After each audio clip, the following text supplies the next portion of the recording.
Praise the lord. ಪ್ರಿಯ ಸಹೋದರರೇ, ಅಂತರಂಗದಲ್ಲಿಯ media ministry ಮುಖಾಂತರ ಈ ಯೂಟ್ಯೂಬ್ ಚಾನಲನ್ನು ಪ್ರಥಮವಾಗಿ ನಿಮ್ಮ ಸನ್ನಿಧಿಯಿಂದ ಕೃಪಾದಾನಗಳು ಯೇಸುವಿನಿಂದ ಬರಲಿಕ್ಕೆ ಬೇಕಾಗಿ ನೀವೆಲ್ಲರೂ ಈ ಸಮಯ ಪ್ರಾರ್ಥಿಸುವಂಥ ಸಮಯವಾಗಿದೆ ಎಂಬುದನ್ನು ನಾನು ಭಾವಿಸುತ್ತೇನೆ. ಹಲ್ಲೆಲೂಯ. ಅಂದ ಈಗ ದೇವರಿಗೆ ಹೇಳುತ್ತಾರೆ, ಯೆಶಾಯ ಪ್ರವಾದಿಯ ಪುಸ್ತಕ 60ನೇ ಅಧ್ಯಾಯ 1ನೇ ವಾಕ್ಯ, ನಿನಗೆ ಬೆಳಕು ಬಂದಿದೆ, ಜೆರುಸಲೇಮೇ ಏಳು ಪ್ರಕಾಶಿಸು, ನಿನ್ನ ಮೇಲೆ ಉದಯಿಸಿದೆ ಸರ್ವೇಶ್ವರನ ತೇಜಸ್ಸು. ಹಲ್ಲೆಲೂಯ. ಪ್ರಿಯ ಮಕ್ಕಳೇ, ನಾವೆಲ್ಲರೂ ದೇವರ ತೇಜಸ್ಸನ್ನು ಪಡಕೊಳ್ಳಿಕ್ಕೆ ಬೇಕಾಗಿ ಕರೆಯಲ್ಪಟ್ಟವರಾಗಿದ್ದಾರೆ. ಪವಿತ್ರಾತ್ಮರ ತೇಜಸ್ಸು ನಿಮ್ಮೆಲ್ಲರ ಜೀವನದಲ್ಲಿ ತನ್ನ ಮಳೆಯ ಸುರಿಮಳೆಯ ಅನುಭವಕ್ಕೆ ನಮ್ಮನ್ನು ಕೊಂಡೋಗುತ್ತಾರೆ.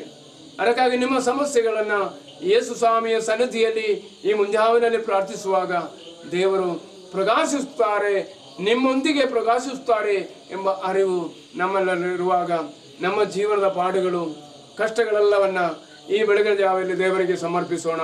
ಯೇಸು ನಿಮ್ಮನ್ನು ಹೇರಳವಾಗಿ ಅನುಗ್ರಹಿಸುತ್ತಾರೆ. ಅದಕ್ಕಾಗಿ ದೇವರು ಆಶೀರ್ವಾದ ಪಡೆಯಲು ಬೇಡುತ್ತಾ ಈ ಸ್ವಾರ್ಥೆಯನ್ನು ಸಕಲ ಮಾನವರ ರಕ್ಷಣೆಗಾಗಿ ನಿಮ್ಮೆಲ್ಲರ ಮುಂದೆ ನಾನು ಸಮರ್ಪಿಸುತ್ತೇನೆ. ಪಿತನ, ಸುತನ ಮತ್ತು ಪುತ್ರಾತ್ಮ ನಾಮದಲ್ಲಿ ಆಮೆನ್.